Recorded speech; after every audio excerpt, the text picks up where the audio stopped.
বৈষম্য বিরোধী ছাত্র আন্দোলনে যুক্ত হয়েছিলেন হাজারো ছাত্র জনতা। তবে প্রধানমন্ত্রীর পদত্যাগের পর নতুন করে যে রূপরেখা তৈরি হয়েছে এদেশে, তা থেকে আবারও শেখ হাসিনাকে ফিরিয়ে নিয়ে আসার অপ্রান্ত চেষ্টা।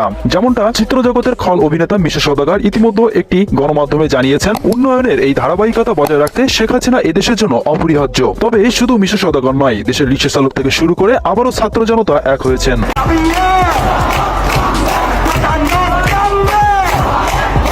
এদিকে সমন্বয়করা নতুন করে রাজনীতির পথ অবলম্বন করেছে। ছাত্র জনতা ও নাগরিক মত বিনিময় সভা দেশের বিভিন্ন জেলায় অনুষ্ঠিত হচ্ছে। তবে রীতিমতো সমন্বয়করা ইতিমধ্যে পথভ্রষ্ট হচ্ছেন, কেননা সেখান থেকে কোনোভাবেই সমন্বয়কদের সাথে আলাপ আলোচনায় বসতে চাচ্ছেন না বৈষম্য বিরোধী ছাত্র আন্দোলনকারীরা।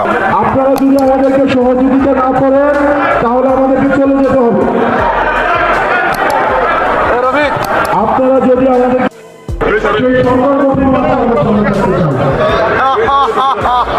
ছাত্ররা জানিয়েছে, বৈষম্য দূরীকরণে পাশে ছিলাম, কিন্তু নতুন রাজনৈতিক দল গঠন হবে এমনটা কখনোই ভাবি নাই। প্রিয় দর্শক, দেশের এই বর্তমান পরিস্থিতি নিয়ে আপনার মন্তব্যটি অবশ্যই কমেন্ট করতে ভুলবেন না। পরবর্তী আপডেট পেতে চ্যানেল সাবস্ক্রাইব করে পাশে থাকুন। ধন্যবাদ।